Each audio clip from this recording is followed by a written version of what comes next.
Hi guys, இன்னைக்கு வீடியோவில் என்ன பார்க்க போகிறோன்னா முருங்கைக்காய் காரக்குழம்பு தாங்க பார்க்க போகிறோம். நான் வந்து 2 முருங்கைக்காய் வாங்கினேங்க. எங்கள் ஊரில் பார்த்தீங்கன்னா முருங்கைக்காய் வந்து எடைக்கணக்கு தாங்க. நான் வந்துட்டு 2 முருங்கைக்காய் வந்துட்டு 30 ரூபாய்க்கு வாங்கினேன். உங்கள் ஊரில் வந்து எவ்வளோ முருங்கைக்கான்னு சொல்லி சொல்லுங்கள் guys. Welcome back to my channel. வாங்க கைஸ், வீடியோக்குள்ளே போகலாம். இப்போ இதுக்கு தேவையான பொருள்லாம் பார்த்துடலாமா? முருங்கை வந்து ஆல்ரெடி கட் பண்ணி வச்சுட்டேங்க. இதுக்கு வந்து ஒரு பெரிய தக்காளி வந்து கட் பண்ணி வச்சுருக்கேங்க. ஒரு 100 கிராம் சின்ன வெங்காயம், அதுவும் தோல் நீக்கிட்டு கழுவி வச்சுட்டேன். இது வந்து பார்த்தீங்கன்னா ஆச்சியோட எல்லாம் கலந்த குழம்பு தூளுங்க. இந்த ஸ்பூனில் 2 ஸ்பூன் எடுத்திருக்கேன். இது ஆக்சுவலி இந்த குழம்பு வந்து 3 பேர் சாப்பிட்ற அளவுக்கு ரெடி பண்ணுறாங்க. தேங்காய் விழுது பார்த்தீங்கன்னா இதில் நான் எதுவுமே சேர்க்கலைங்க, அப்படியே தேங்காய் மட்டும் அரைச்சி வச்சுருக்கேன். இந்த மூடியில் பார்த்தீங்கன்னா இதுலேயே தேங்காய் இருக்குது பார்த்தீங்களா, இதில் வந்து ஒரு அரை முடியிலேயே அதுலேயே அரை இது திருவி அரைச்சி வச்சுருக்கேன். இப்போ புளி தண்ணி பார்த்தீங்கன்னா கரைச்சி வச்சுட்டேங்க. இது 2 தண்ணி வந்து நான் ஊற்றி கரைச்சி எடுத்திருக்கேன். இந்த அளவு புளி எடுத்துக்கோங்க, லெமன் சைஸ் அளவு எடுத்துக்கோங்க. இப்போ தாளிக்கிறதுக்கு பார்த்துடலாமா? வாங்க கைஸ். இப்போ தாளிக்கிறதுக்கு பார்த்தீங்கன்னா அடுப்பு ஆன் பண்ணிட்டு பேன் அடுப்பில் வச்சாச்சுங்க. இப்போ தாளிக்கிறது பார்த்துடலாம். காரக்குழம்புக்கு வந்து பார்த்தீங்கன்னா நம்ம செக்கில் ஆட்டினா நல்லெண்ணெயில் வந்து செஞ்சாவே அல்டிமேட்டாக இருக்குங்க. நான் வந்து இன்றைக்கி நல்லெண்ணெயில் செய்யலைங்க, நான் கோல்டு தான் எடுத்திருக்கேன், சமையல் எண்ணெய். இப்போ பேன் காஞ்சிடுச்சு, ஆயில் சேர்த்துக்கலாம். காரக்குழம்புக்கு வந்து ஆயில் கொஞ்சம் தாராளமாகவே விடலாங்க, ஏன்னா மறுநாள் சாப்பிட்றதுக்கு நல்லாயிருக்கும். இந்த முருங்கைக்காய் காரக்குழம்பு இதெல்லாம் இப்போ அந்த மீன் குழம்புலாம் பார்த்தீங்கன்னா ஃபர்ஸ்ட் டே செஞ்சுட்டு மறுநாள் சாப்பிட்டா நல்லாயிருக்குங்க.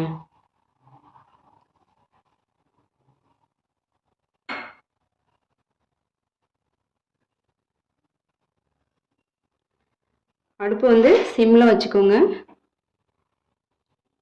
கடுகு,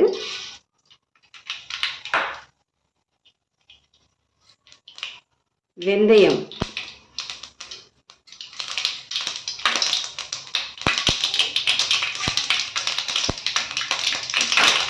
வெந்தயம் போட்டாச்சு. வெந்தயம் வந்துட்டு தீஞ்சிடக்கூடாது.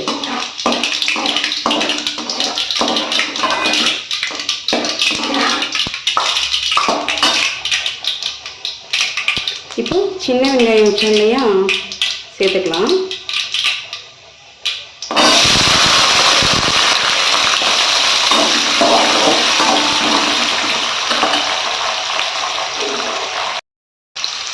ஆனியன் நல்லா வதங்கிட்டுங்க.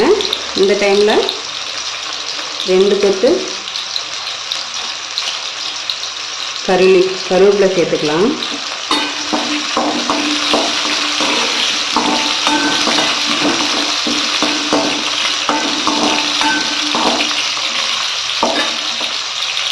இதில் முருங்கைக்காய் மட்டும் சேர்க்கறதுனால பார்த்தீங்கன்னா அந்த குழம்பு ஃபுல்லாகவே அந்த முருங்கைக்காயோட ஃப்ளேவர் மட்டும்தான் இருக்கும். சாப்பிட்றதுக்கு வந்து அல்டிமேட்டாக இருக்குங்க.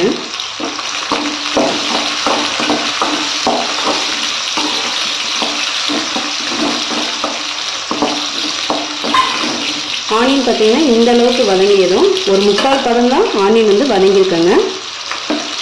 இப்போ டொமேட்டோ சேர்த்துக்கலாம்.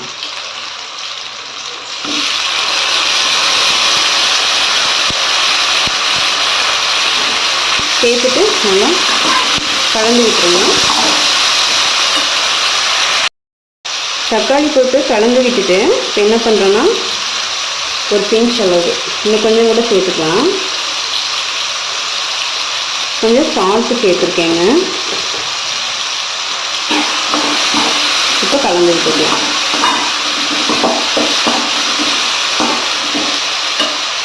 சால்ட் ஏன் சேர்த்தேன்னு பார்த்தீங்கன்னா உங்களுக்கு ஆனியனும் டொமேட்டோவும் வந்துட்டு குக் ஆகிறதுக்கு தாங்க.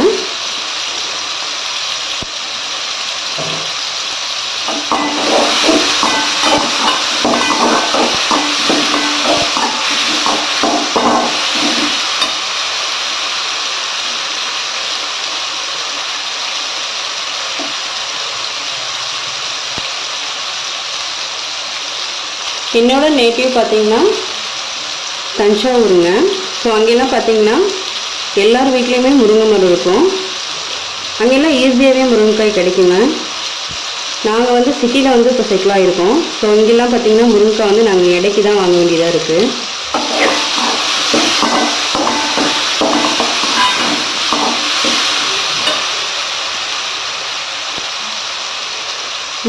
முருங்கைக்காய் கிடைச்சாலே வந்து பார்த்திங்கன்னா முக்கால்வாசி வந்துட்டு முருங்கைக்காய் சாம்பார் தான் நம்ம வந்து செய்வோம். இந்த மாதிரி காரக்குழம்புலாம் சாப்பிட்டோம்னா நல்லாயிருக்குங்க. மறுநாள் சாப்பிட்றதுக்குலாம் அப்படி இருக்கும். பாருங்கள், தக்காளி வந்து நல்லா மசிஞ்சிருச்சு பாருங்க.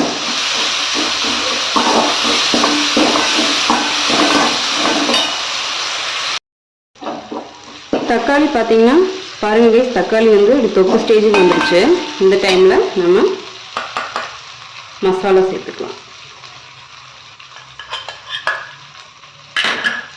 சேர்த்துட்டு கலந்து விட்டுருங்க.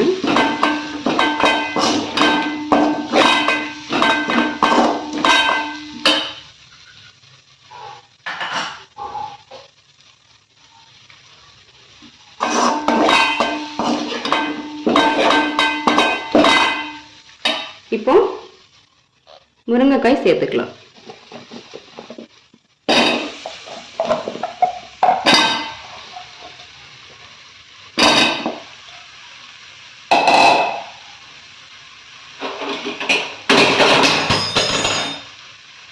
முருங்கைக்காய் சேர்த்துட்டு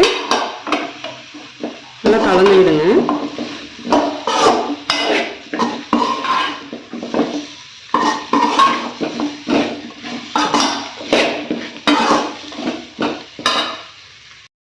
முருங்கைக்காய் பார்த்தீங்கன்னா மசாலாவோட நல்லா கலந்து விட்டாச்சுங்க. இப்போ இந்த டைமில் சால்ட்டு கல்லுப்பு சேர்த்துக்கலாம்.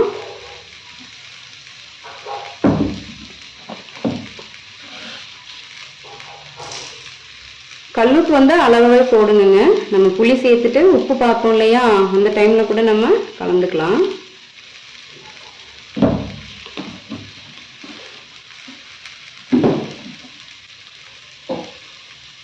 இப்போ புளி தண்ணி கரைச்சி வச்சுருக்கோம் இல்லையாங்க, அதை சேர்த்துக்கலாம்.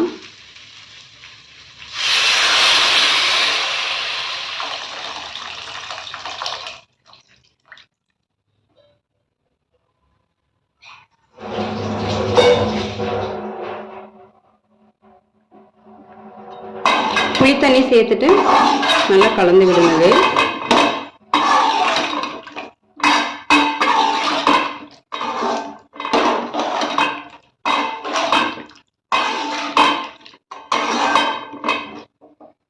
இப்போ குழம்புக்கு தேவையான தண்ணி சேர்த்துக்கலாங்க.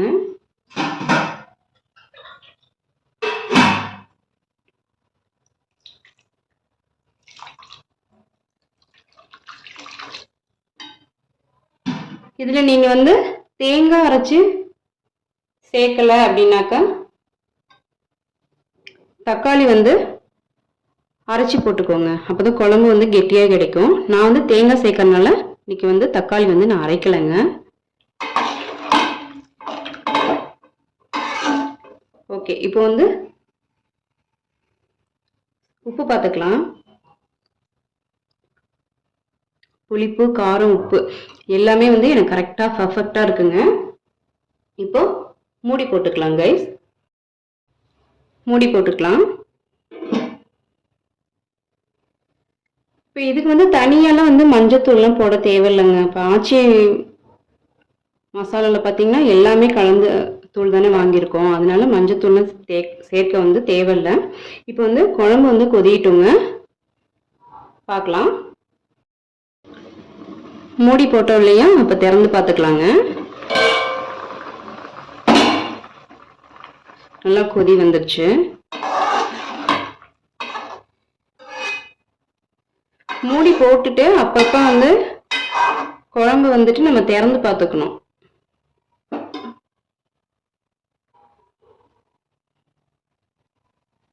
இப்போ வந்துட்டு ஓப்பன்லேயே வந்து குழம்பு வந்து கொதிக்கட்டுங்க.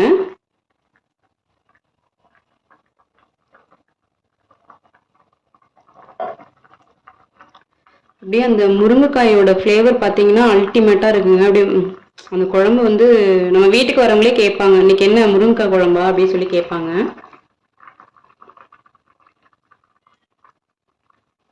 இப்போ வந்துட்டுங்க அடுப்பு சிம்மில் வச்சுக்கோங்க. வச்சுட்டு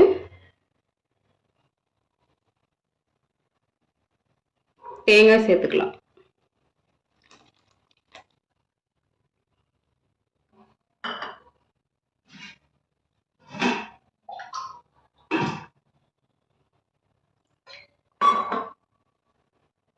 கொஞ்சம் தண்ணி கலந்துட்டு சேர்த்துக்கலாம்.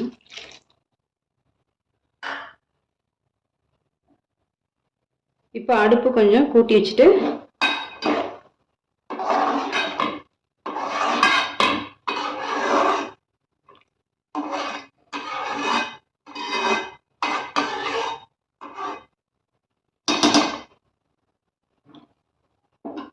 இப்போ மூடி போட்டுக்கலாங்க.